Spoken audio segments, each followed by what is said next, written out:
नमस्कार। अभी कुछ रोज़ पहले हमने बातचीत की थी मोरनी हिल्स के इतिहास पे, संस्कृति पे और उसके सामाजिक जीवन के कुछ पक्षों को भी हमने छुआ था।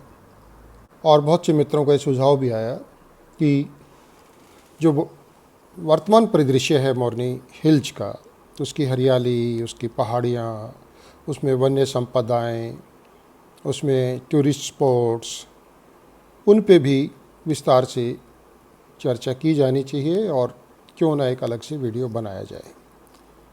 फिलहाल जो बातचीत हम आज करने जा रहे हैं वो लोक जीवन, फोक लाइफ, लोक जीवन, लोक देवता, लोक देवी, फोक डेटीज, ये हमारे जीवन का अभिन्न अंग सदियों से रहे हैं। इनका कोई शास्त्रीय विधान नहीं है। आपको इनकी कहानी कहीं शास्त्रों में नहीं मिलेगी, कहीं आपका इसका पूजा विधान, उस पे कोई चर्चा, कोई उदाहरण, कोई संदर्भ आपको नहीं मिलेंगे। लेकिन बहुत बड़ी तादाद में जनता के जीवन का ये एक हिस्सा और सैकड़ों सालों से रहा है। इसके ऐतिहासिक पक्ष हैं, इसके एंथ्रोपोलॉजिकल पक्ष हैं, इसके साइकोलॉजिकल पक्ष हैं, इससे सामाजिक मनोवैज्ञानिक पक्ष हैं। बहुत से पक्ष हैं जिन पे हमें मनन करना चाहिए और जिस पे चर्चा करने के लिए आज मैं आपके सामने हूँ। मैं अपनी बात शुरू करने से पहले एक उदाहरण देना चाहूँगा कि क्यों ज़रूरी है लोक जीवन के इन पक्षों पे को जानना, समझना। अभी कुछ महीने पहले की बात है, हमारे एक मित्र जो क्रांति की बातें करते हैं, वर्ग संघर्ष की बात, और उन्हें लगता है कि हम बहुत बड़ा परिवर्तन लेके आएंगे, अच्छा परिवर्तन लेके आएंगे, समाज को बदलेंगे। उनसे मुलाकात हुई तो उनके खेत के बगल में ही गुगा मेड़ी है। बात हुई तो उन्होंने कहा कि आप गुगा मेड़ी आ जाइए, हम उस गुगा मेड़ी में ही बैठते हैं, उसी के प्रांगण में बैठते हैं, वहीं पे खाना पीना होता है, हमारा आराम करना होता है। बातचीत हुई, इधर उधर की बात होते हुए मैंने गुगा मेड़ी से संबंधित कुछ उनसे सवाल करने शुरू किए कि ये जो गुगा मेड़ी की इमारत है, इसमें चारों कोन एक एक मीनार है, ये कहीं आपको लगता नहीं कि इस्लामिक स्टाइल है? और उन्होंने देखा और कहते हैं कि नहीं, कुछ नहीं कह पाऊँगा इसके बारे में। मैंने कहा इसके अंदर एक मजार नुमा स्ट्रक्चर बना हुआ है, ये क्यों बना हुआ है? कुछ नहीं कह पाऊँगा इसके बारे में। मैंने कहा कि गुगा मेड़ी के बारे में आप कुछ तो बता पाएंगे? कहते चेष्टा नहीं की मैंने जानने की। क्यों नहीं की? कहते ये धार्मिक बातें अंधविश्वास से जुड़ी हुई हैं और वैज्ञानिक मानसिकता से तो कोई इसका संबंध नहीं है, तो इसलिए हमें लगा कि ये सब चीज़ें बेकार हैं। थोड़ी देर बाद ही उन्होंने खाने के लिए अपने घर पे ले गए, जो करीब 2-3 किलोमीटर दूर खेत से था उनका घर, गांव। और जब उनके घर गए, उनके गांव में गए, तो मज़े की बात है कि उनके बिल्कुल दरवाजे के सामने भी गुगा मेड़ी, क्योंकि वहाँ खेत में चर्चा हो चुकी थी तो ज़्यादा छेड़ना ठीक नहीं लगा। क्यों पूछें उनसे जब उनका कोई, उन्होंने चेष्टा ही नहीं की, उन्होंने प्रयास ही नहीं किया जानने का। उनके लिए चीज़ें रिजेक्ट करने के लिए, रिजेक्ट करने वाली है, क्योंकि ये अवैज्ञानिक है सारी की सारी, और बहुत से अंधविश्वासी हैं इसमें, और क्या है। समाजशास्त्र का छात्र होने के नाते, इतिहास का छात्र होने के नाते मेरे लिए इसके कुछ दूसरे पक्ष हैं जो बहुत महत्वपूर्ण हैं। महत्वपूर्ण ये है कि जो जनजीवन का हिस्सा है उसको खाली वैज्ञानिक और अवैज्ञानिक की कसौटी पे तोल देना और उसी हिसाब से उसको नकार देना, रिजेक्ट कर देना, ये स्वीकार कर लेना, मुझे लगता है कि कहीं ना कहीं अवैज्ञानिक तौर तरीका है। अवैज्ञानिक इस तरीके से कहूँगा कि जो भी जनजीवन में है वो है, उसको आप स्वीकार ना करें, उसको माने ना, लेकिन उसको समझे तो सही वो है क्यों, क्या वजह कि सदियों से कुछ खास समुदाय, कुछ समाज के कुछ खास तबके, उनके अपने अलग से देवी हैं, अलग से देवता हैं, अलग से पूजा विधान है, अलग से उनकी निष्ठाएं हैं, आस्थाएं हैं। वो क्यों हैं?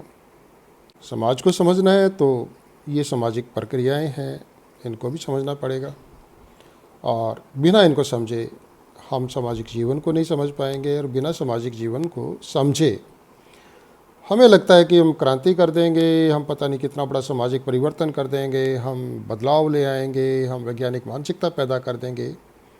वो मुझे सारी बातें बहुत हल्की लगती हैं, क्योंकि सामाजिक जीवन और सामाजिक जीवन में जो भी कुछ है उसको उसके लिए समझ पैदा करना, उसी को ही मैं वैज्ञानिक मानसिकता कहता हूँ। वो बहुत संकीर्ण समझ होती है कि जिसमें बिल्कुल साइंटिफिक बातें हो वो ही वैज्ञानिक है, और जिसमें अनसाइंटिफिक सा कुछ लगे तो वो सारा अवैज्ञानिक है और उसे रिजेक्ट कर देना चाहिए, नकार देना चाहिए। एक और पक्ष छोटा सा वो ये कि कई बार हमें ये भी लगता है अरे ये धर्म से जुड़ी बातें हैं ना, छोड़ो इनको, क्या रखा है इन बातों में, ये तो समाज को पीछे ले जाने वाली बातें हैं, ये दकियानुसीपन पैदा करता है, संकीर्णताएँ पैदा करते हैं, सांप्रदायिकता पैदा करते हैं, बहुत सी बात है। हम शिकार हो जाते हैं इस गलतफहमी का कई बार। जो धार्मिक जीवन के और सांस्कृतिक जीवन जो आपस में गुत्थम गुत्था है, तो हम उस संस्कृति से भी कटना शुरू हो जाते हैं, और जब संस्कृति से भी हमारा कटाव होना शुरू हो जाता है तो हमारा समाज से जुड़ाव भी मुश्किल काम हो जाता है। उन्हें मानना न मानना इतना ज़रूरी नहीं है, लेकिन उनको समझना बहुत ज़रूरी है।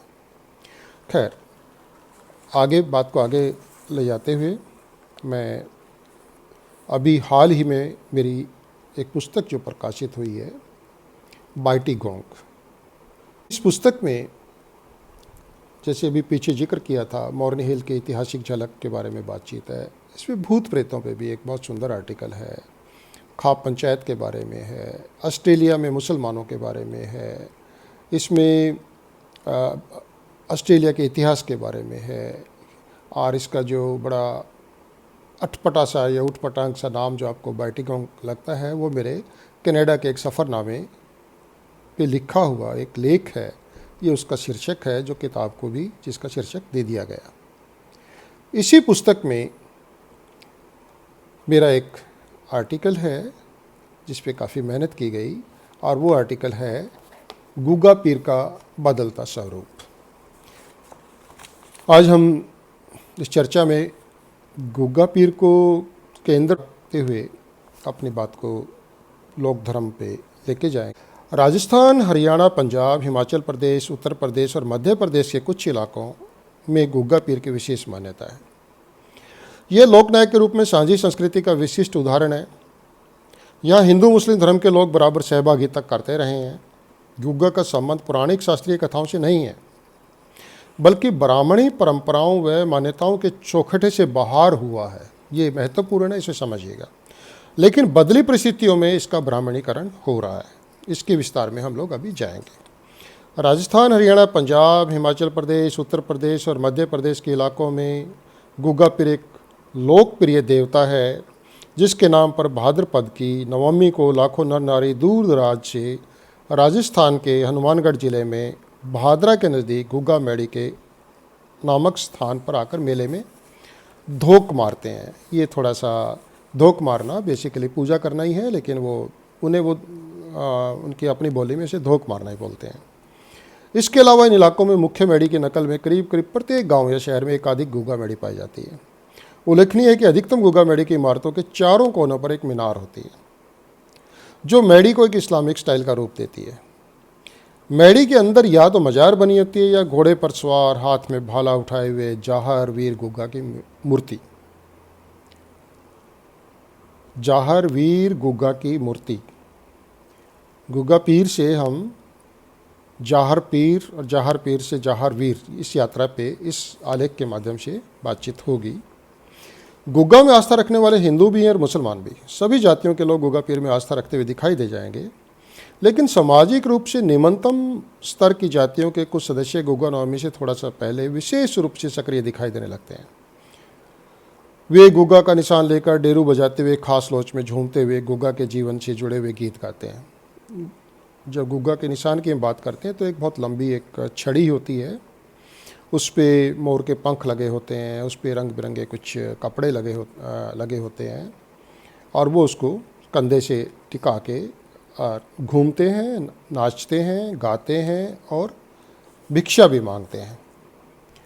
और मज़े की बात है कि उनमें जो इनको छड़ी के लेके जाते हैं, उनमें एक ख़ास तरीके का कि जिसको बोलते हैं कि गुग्गा की सवारी, या वो अपने आप को कहते हैं सवारी का मतलब ये कि उनमें ख़ास तरीके के आपको एक उन्माद की अवस्था भी आती है। और वह एक लोहे की सांकल, लोहे के गुच्छे, उनकी सांकल का गुच्छा, और वो बड़ी ज़ोर से अपने पीठ पे मारते हैं। इतना ज़ोर से मारते हैं जैसे ताजिए के दौरान आपने देखा होगा कि वो भी अपने शरीर को चोट मारते हैं। तो इस तरीके से आपको दिखाई देगा, लेकिन उन्हें दर्द का कोई एहसास नहीं होता। उन्हें सवैये के नाम से जाना जाता है और वो गीत गाते हुए घर घर जाकर भिक्षा मांगते हैं।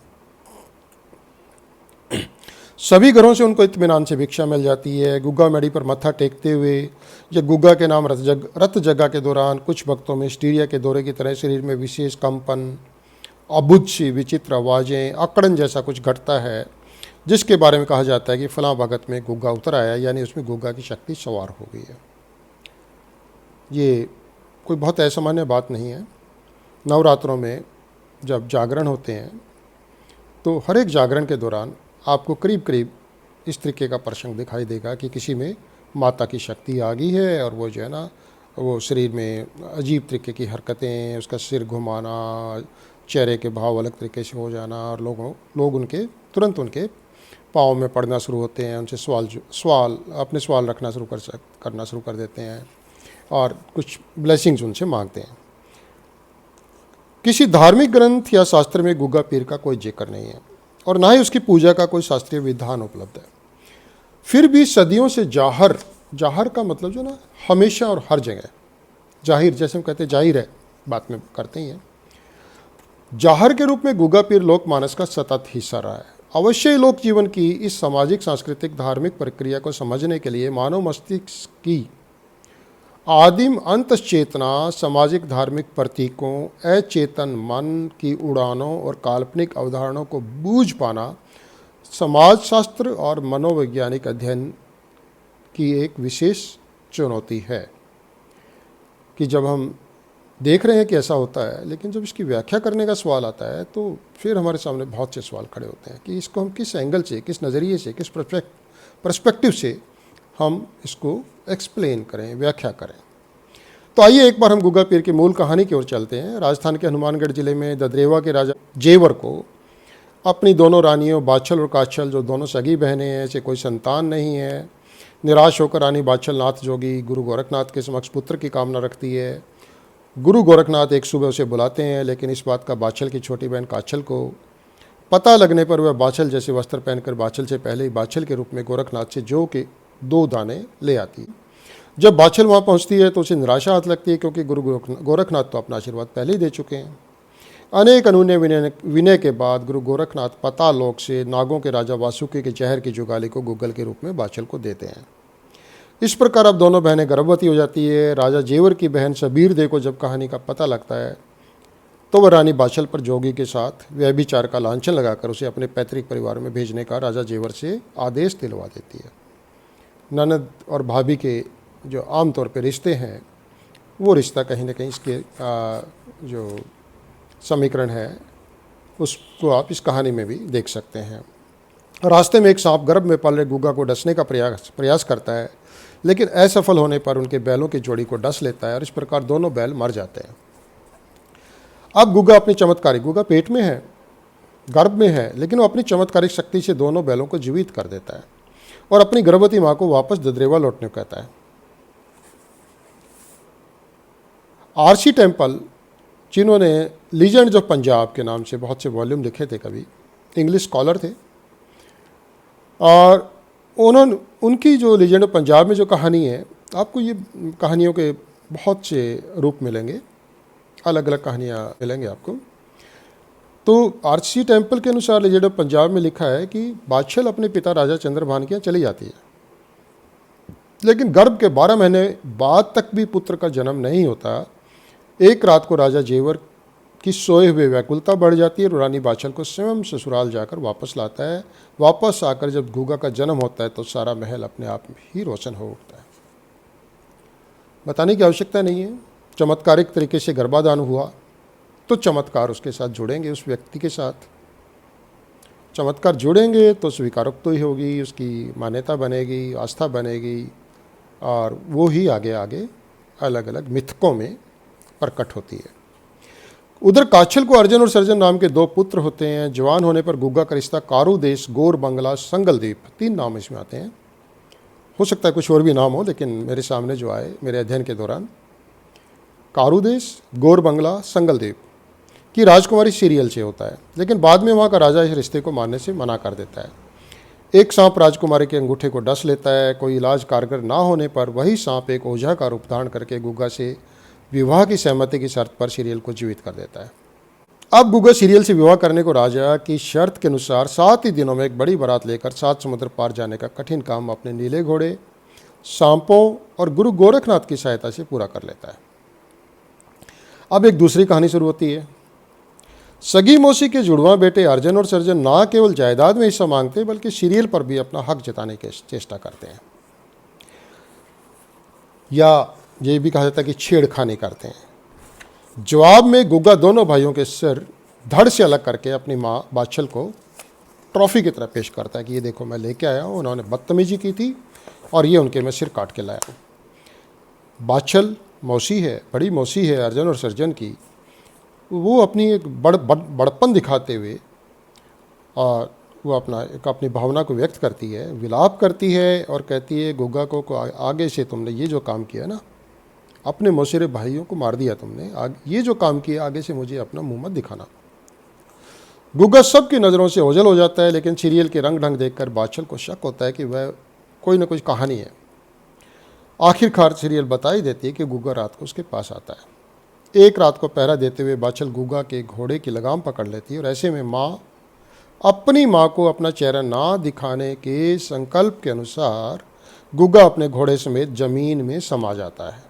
इस बार धरती उसे जगह दे देती है, लेकिन क्योंकि अब तक वह 2.5 कलमा पढ़कर मुसलमान हो चुका है। लीजेंड जो पंजाब जो आरसी टेम्पल की बात की मैंने, उनके अनुसार गुग्गा हाजी रतन के पास जाकर कलमा पढ़कर मुसलमान हुआ था। हाजी रतन की बड़ी इंटरेस्टिंग कहानी है। रतन वास्तव में हिंदू है, हज करके आता है और वो हाजी हो जाता है और वो हाजी रतन। उसकी मज़ार, उसकी दरगाह बठिंडा में है और वहाँ पे मज़े की बात है कि गुरुद्वारा भी है। गुरु गोविंद सिंह वहाँ पर आए थे और वो ऐतिहासिक स्थान हो जाता है और वहाँ पे गुरुद्वारा बना हुआ है और गुरुद्वारे का नाम हाजी रतन गुरुद्वारा है। खैर, उपरोक्त मूल कहानी के अनेकों रूपांतर हैं। कभी गुग्गा पीर को एक बड़े इलाके का प्रतापी राजा के रूप में प्रस्तुत किया जाता है, कभी दिल्ली के राजा अनंगपाल द्वारा अर्जन सर्जन की सहायता को उस पर चढ़ाई की जाती है। कई बार राजा अनंगपाल की जगह सम्राट पृथ्वीराज चौहान का नाम आता है। एक कहानी यूँ भी बताई जाती है कि गुग्गा पीर आक्रमणकारी मोहम्मद गजनी से लड़ते हुए शहीद हो जाता है। ये भी बताया जाता है कि पश्चिमी उत्तर प्रदेश से लाखों की संख्या में पीले वस्त्र धारण करके जो लोग आते हैं, उनका कारण ये है कि सीरियल उस इलाके से थी। उधर पश्चिमी राजस्थान में, राजस्थान और गुजरात के इलाकों में अन्य लोक देवता पाबू जी की फड़ बाँचते हैं। पाबू जी की फड़ बाँचना बड़ा इंटरेस्टिंग है कि उसके पाबू जी के मंदिर नहीं है, वो 15 फुट गुणा 4 फुट का कपड़े का टुकड़ा होता है, जिसमें पाबू जी के जीवन से जुड़ी हुई अनेक चित्र हैं और वो उसको फड़ को खोलते हैं और वहाँ पर 3 दिन रात उनका लगातार वो फड़ बाँचने का भोपा गीतों के माध्यम से वो फड़ बाँचते, उसे फड़ बाँचना कहता है, फड़ बाँधते। उनका जो एक बड़ा जो इंस्ट्रूमेंट होता है, म्यूजिकल इंस्ट्रूमेंट, वो उसको रावण हत्था बोलते हैं।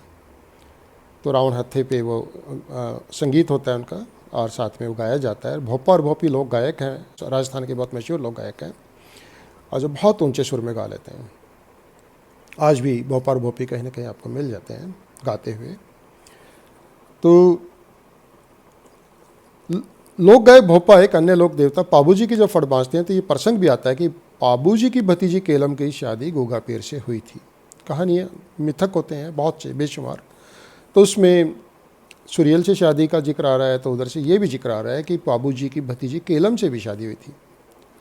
फिर पाबू जी की अलग से कहानी शुरू हो सकती है। एनीवे, ऐतिहासिक रूप से गुग्गा की पुस्तकों में से ददरेवा के ही राजा मोटे राव चौहान का बेटा करमचंद सुल्तान फिरोज शाह तुगलक का पीरियड है 1351 से 1388 के शासन के दौरान, उसके शासन के दौरान मुसलमान बनकर कायम खान के नाम से हांसी सार का नवाब रहा आपको बताना चाहूँगा कि जो हिसार है हरियाणा में, इसका पुराना नाम हिसार फिरोजा था, यानी फिरोज का किला।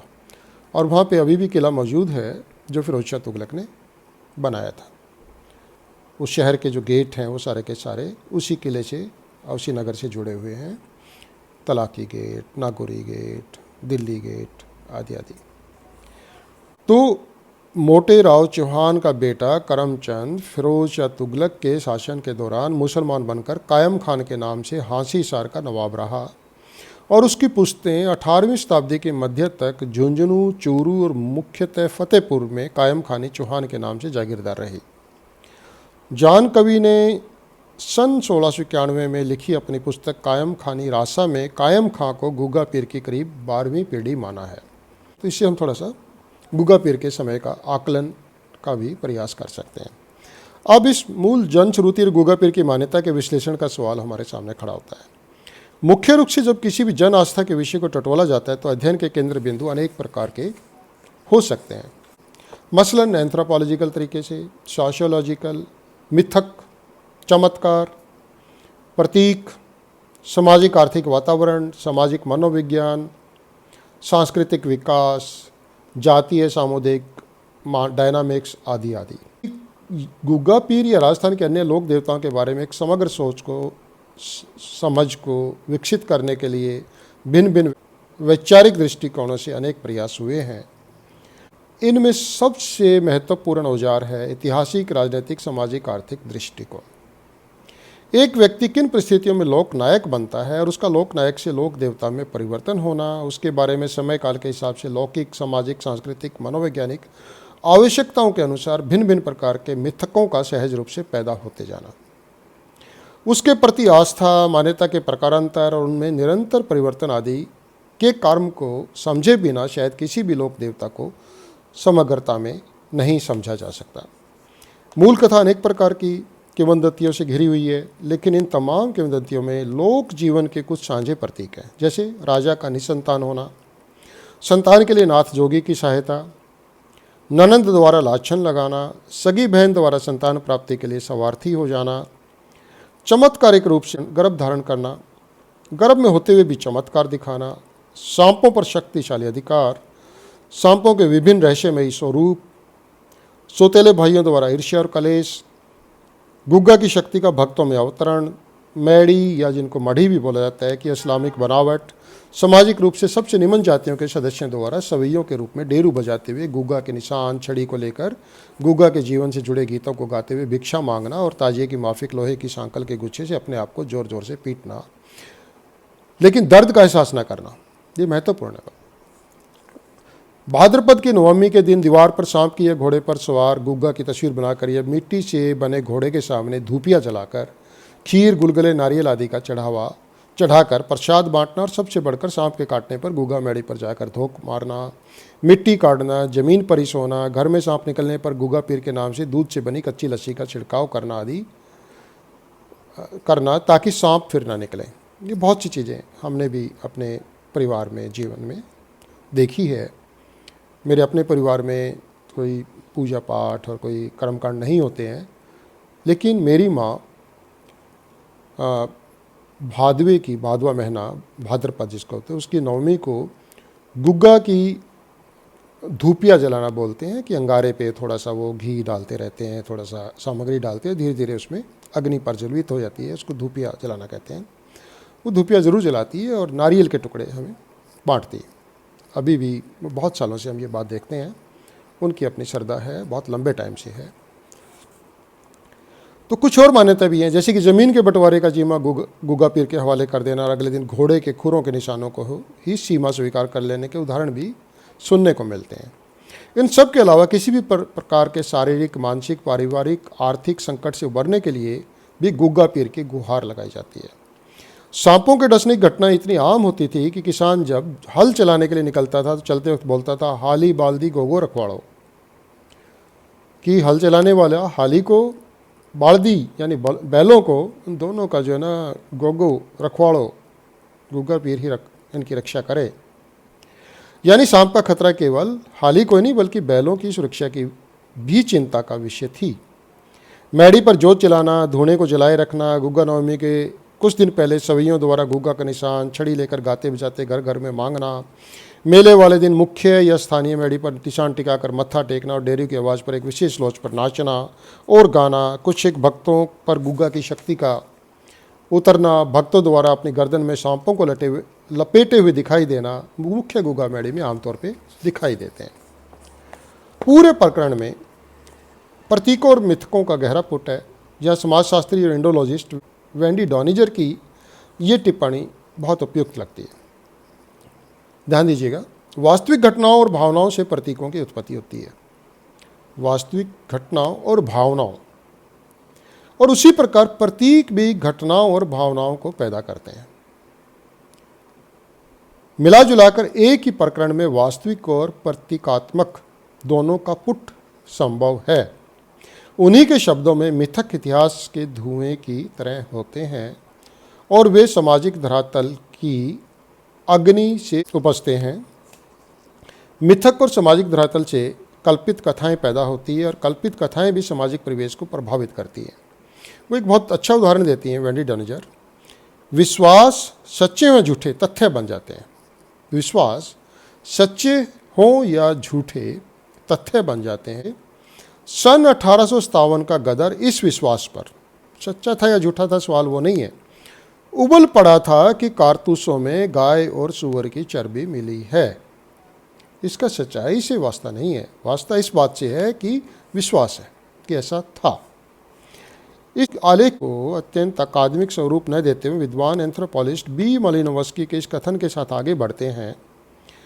कल्पित अवधारणाएं आस्थाओं की एक ऐसी सूची है जो मनुष्य की सोच और कार्यों को सही ठहराने का कार्य करती है। मैं फिर दोहरा रहा हूँ, महत्वपूर्ण है।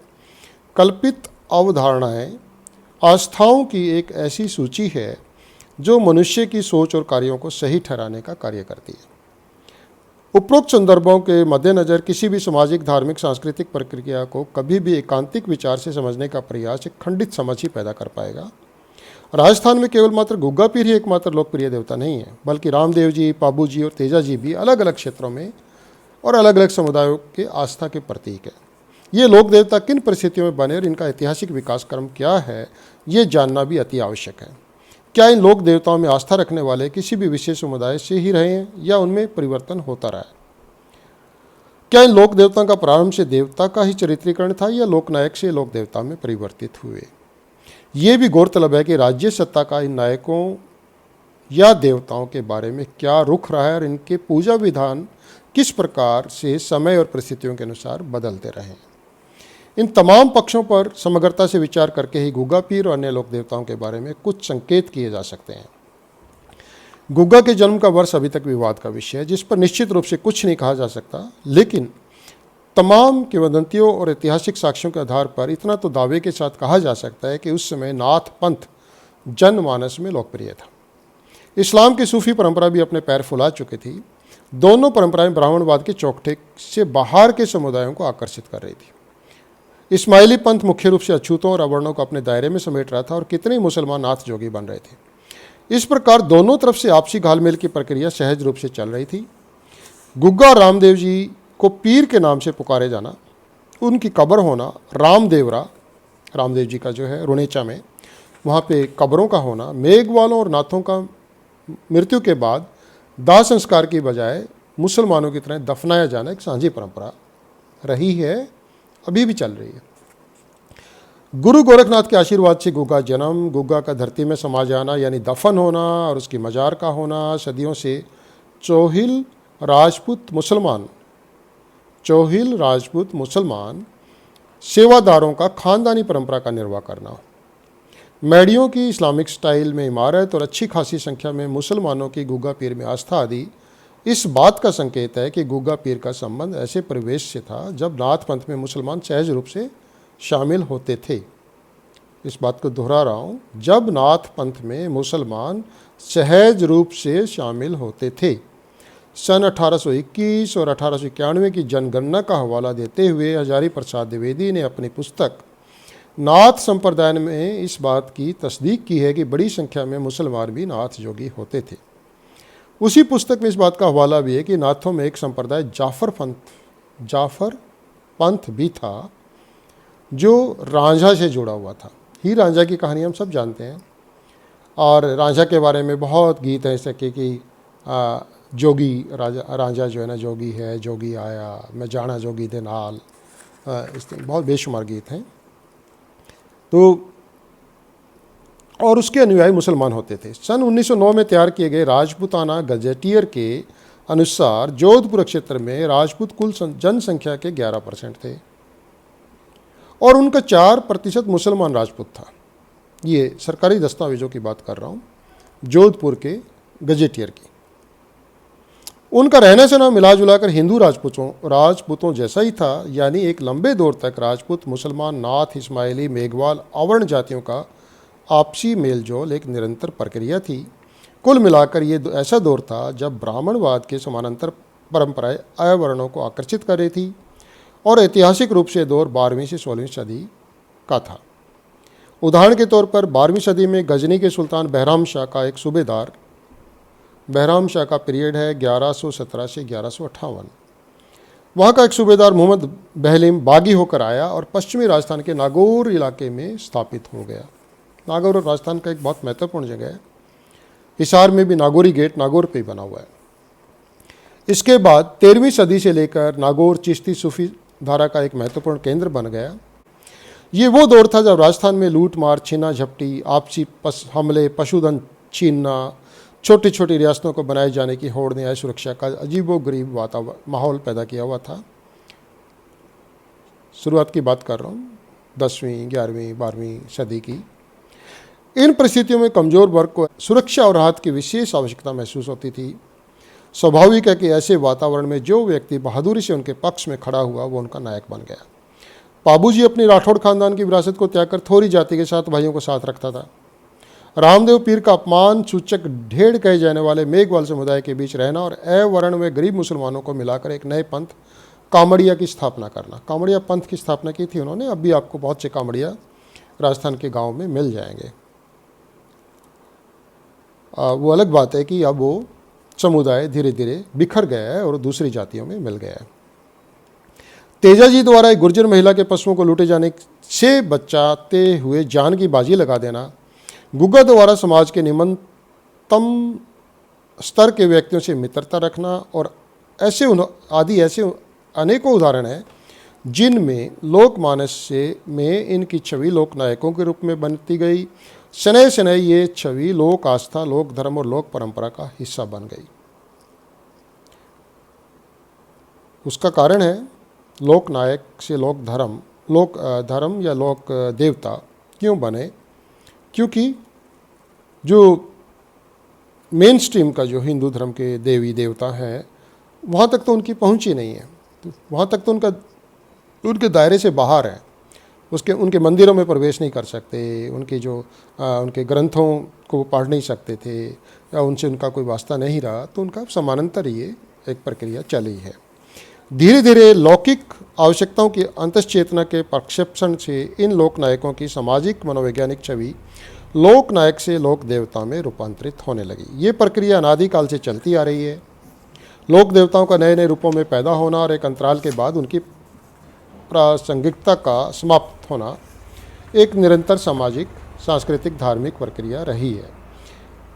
हर प्रकार के चमत्कार और सांपों में सुरक्षित रहने के लिए गुग्गा पीर एक अचूक माध्यम बन गया। समाज के निम्नतम श्रेणी के सदस्यों को गुग्गा पीर हर मर्ज की दवा के रूप में दिखाई देने लग गया। मर्ज है तो इलाज चाहिए, और इलाज अपनी मानसिकता के हिसाब से, सोच के हिसाब से, उसी दायरे में ही हम इलाज ढूंढते हैं। चूँकि उनका प्रवेश ब्राह्मणवादी मंदिरों, पूजा पाठ, कर्मकांडों में वर्जित था, तो उनके लिए गुग्गा पीर या अन्य लोक देवता ही धार्मिक लौकिक आकांक्षाओं की पूर्ति करने का एकमात्र माध्यम बनते रहे। बेशक उच्च वर्ण द्वारा इनके लिए उपहास भी उड़ाया जाता रहा। मसलन रामदेव जी में आस्था रखने वालों पर एक आम तानाकसी होती थी कि रामदेव ने मिला ढेर ही ढेर। पहले मैं जिक्र किया अभी। 18वीं 19वीं सदी में एक बड़ा राजनीतिक परिवर्तन देखने को मिलता है। अब केंद्र में मुगल साम्राज्य पतन की ओर है। साथ ही साथ मुगल साम्राज्य की सक्रिय हिस्सेदार रहने वाली राजपूताना शक्तियाँ, याद रखिएगा, राजपूताना में जितने भी राजपूताना घर थे चाहे बीकानेर हो, जयपुर हो, जैसलमेर हो, उदयपुर हो, ये सभी शक्तिहीन होने लगे थे मुगल साम्राज्य के पतन के साथ साथ, क्योंकि दक्कन से मराठों का अटैक हमले शुरू हो गए, लूटपाट बढ़नी शुरू हो गई, आपसी लड़ाइयाँ भी बढ़ गई, जैसे कि जोधपुर बनाम बीकानेर, जयपुर बनाम जोधपुर, इनकी आपसी लड़ाइयाँ भी हुई हैं। और 19वीं सदी में अकाल की मार भी बहुत बड़ी थी, तो जिससे लाखों लोग दर बदर हो गए। ऐसे माहौल में एक बौखलाहट की मानसिकता देखने को मिलती है। राजपूत ब्राह्मण चौखटे में सीमित रूढ़िगत धार्मिक देवता मंदिर और कुल देवी की मान्यताएं अब रूप बदलने लगी। बदली परिस्थितियों में राजनीतिक, सामाजिक, नैतिक मानदंडों को नए सिरे से खड़े करने की चुनौती जो आ खड़ी हुई। निदान के तौर पर राजपूत अभिजात वर्ग ने आम जन में अपनी स्वीकार्यता को बढ़ाने के लिए लोकप्रिय प्रतीकों, मिथकों और लोक देवताओं को अपनाना शुरू कर दिया। उदाहरण के लिए जोधपुर की पुरानी राजधानी मंडोर में 1707 से 1749 के दौरान 33 करोड़ देवी देवताओं का एक स्थान बनाया गया और वहीं पर गुग्गा, पाबूजी, रामदेव जी, तेजा जी को मिलाकर लोक देवताओं की मूर्तियां भी स्थापित की गई। जोधपुर का महाराजा अजीत सिंह, विशेष तौर पर अजीत सिंह का पीरियड 1707 से 1724, 1707 में औरंगजेब की डेथ हो जाती है और उसके बाद का पीरियड है। तो वो जोधपुर का महाराजा अजीत सिंह विशेष तौर पर रामशाह पीर, थोड़ा नाम ध्यान दीजिएगा, बड़ा महत्वपूर्ण है ये नाम, रामशाह पीर के स्थान रुणेचा जाकर पूजा करता है। पाबूजी के स्थान पर भी जाता है। बीकानेर का महाराजा गंगा सिंह रुणेचा और गोगा मेड़ी में परिक्रमा का निर्माण करवाता है। बीकानेर के किले का एक दरवाजे का नाम गोगा दरवाजा रखवाया जाता है और सन 1894 में पानी के कुंड का निर्माण करवा के उसका नाम गोगा टैंक रखा जाता है। इस प्रकार के अनेक उदाहरण दस्तावेजों में उपलब्ध है। ये सब राजा राम प्रजा के बीच एक नई समीकरण पैदा करने के सूत्र थे जो पुराने शासक और शासित के समीकरण से भिन्न थे। संक्षेप में ये कुछ राजपूत अभिजात वर्ग द्वारा लोक देवताओं को हथिया लेने की प्रक्रिया थी ताकि इन लोक देवताओं का राजपूतीकरण के रास्ते ब्राह्मणीकरण किया जा सके। अब उच्च जातियों के लौकिक आवश्यकताओं की पूर्ति के लिए गुग्गा भी अन्य देवी देवताओं के बीच एक स्थान ग्रहण कर चुका है, जबकि अनेक निम्न वर्ग के समुदायों के लिए गुग्गा आज भी उनका मुख्य इष्ट देवता है। मनोवैज्ञानिक रूप में अपने इष्ट देवता की उच्च वर्ण द्वारा स्वीकारोक्ति उनकी सामाजिक पहचान को तुष्ट करती है। अच्छा लगता है ना कि देखो हमारा देवता, वो भी पूजा करते हैं, वो बड़े बड़े लोग भी उसकी पूजा करते हैं, तो तुष्टि का एहसास तो होता है। लेकिन अपने लोक देवता को छीने जाने की प्रक्रिया से भी एक प्रकार की मानसिक उलझन भी पैदा होती है। कब्जा ही कर लिया इन्होंने, तो हमारा देवता था। उदाहरण के तौर पर रुणेचा स्थित रामदेवरा में अनेक कब्र होने की वजह से ब्राह्मण पुरोहित हवन किसी और स्थान पर करते हैं, हवन करते हैं, लेकिन नहीं, यहाँ तो कब्रें हैं बहुत सारी, यहाँ नहीं करेंगे, कहीं और करेंगे। लोक देवता के ब्राह्मणीकरण के विभिन्न रूप और उनके सामाजिक आयाम को संक्षिप्त रूप से निम्न प्रकार से देखा जा सकता है। देखिएगा, अब मुख्य गुग्गा मेड़ी के मेले में 1 महीने के लिए ब्राह्मण पुजारी भी नियुक्त कर दिया गया, जो सदियों से चौहिल राजपूत मुसलमानों द्वारा खानदानी रूप से 12 महीनों के लिए उपस्थित होने के अलावा है। क्योंकि गुग्गा मुसलमान हो गया था, उसकी मज़ार है और उसकी मेड़ी जो है वो भी इस्लामिक स्टाइल में बनी हुई है, मीनारें हैं उसमें, और वहाँ पे चौहिल राजपूत सेवादार हैं और जो कहते हैं कि ख़ानदानी तरीके से हम जो है सदियों से यहाँ पर सेवा कर रहे हैं। लेकिन बीकानेर के महाराजा ने वहाँ पर मेले के दौरान, जब वहाँ पे बहुत ज़्यादा लोग आते हैं, श्रद्धालु आते हैं, मेला भरता है, उस वक्त के दौरान उन्होंने क्या किया, 1 महीने के लिए एक ब्राह्मण पुजारी भी नियुक्त कर दिया। पूजा विधान का यथासंभव ब्राह्मणीकरण किए जाने का प्रयास किया जा रहा है। अब गुग्गा मेड़ियों में शिव, हनुमान, गणेश, कृष्ण आदि अन्य हिंदू देवताओं की मूर्तियां भी स्थापित की जाती हैं। पारंपरिक रूप से निम्न वर्ग के भक्तों का स्थान ब्राह्मण पुजारियों द्वारा लिया जा रहा है। आरती, हवन, गणेश वंदना, संस्कृत श्लोकों के माध्यम से उच्च वर्ण के यजमान अपना स्थान बना रहे हैं। ऐसे दृष्टांत भी देखने में आते हैं कि यजमान अपने ब्राह्मण पुरोहित को मेले में अपने साथ ले जाते हैं, जो मेड़ी की बजाय मेला प्रांगण में ही हवन करते हैं। पुराने साधारण थान की जगह थान, पहले छोटे छोटे चबूतरे आपको गांव में कुछ उनके रिमेंज मिल जाएंगे कि वही उनका पूजा का स्थान है, वहीं पे पूजा करते हैं, छोटा सा स्थान है। और कोई उसमें पवित्रता का, शुद्ध अशुद्ध का कोई उसमें समझ नहीं है, उसके बारे में कोई कंडीशन नहीं है, शर्तें नहीं हैं। तो पुराने सिद्धांत थान की जब गुगा पीर की मूर्तियाँ घोड़े पर सवार, हाथ में भाला उठाए हुए बहादुर राजपूत के रूप में आम हो गई है। थान एक छोटा चबूतरा है, घर में आले की जगह होती थी, इस पर सांप की आकृति छाप दी जाती थी या मिट्टी से बने घोड़े रख के पूजा की जाती थी। गुग्गा के कैलेंडर और चित्र भी राजपूत योद्धा के रूप में छापे जा रहे हैं। इसके अलावा गोगा पुराण, गोगा चालीसा, गोगा आरती आदि आदि आदि पुस्तिकाएँ थोक में बेची या बांटी जा रही है, और इन सब में गुग्गा को गुग्गा पीर की बजाय गुग्गा वीर लिखा जाता है। इस प्रकार से एक जन नायक का जन्म और उसकी बहिष्कृत और अछूत समाज के लोक देवता के रूप में पीर से अब वीर की हैसियत में एक छोटे हिंदू देवता की तस्वीर हमारे सामने है। तो दोस्तों, तकरीर थोड़ी लंबी हो गई, लेकिन महत्वपूर्ण है इसके सारे पक्ष। और लोक देवता की जो हम बात करते हैं, लोक धर्म की जो बात करते हैं, जन आस्थाओं की बात करते हैं, तो इतना खुला विषय होता है कि इस पर घंटों घंटों बातचीत की जा सकती है। इसमें बहुत से और उदाहरण दिए जा सकते हैं। तो समय की सीमा को देखते हुए सभी को बहुत बहुत धन्यवाद। इस तरीके से हम आगे भी सामाजिक, सांस्कृतिक, ऐतिहासिक पक्षों पे चर्चाएं करते रहेंगे। तो जुड़े रहिएगा। धन्यवाद, शुक्रिया।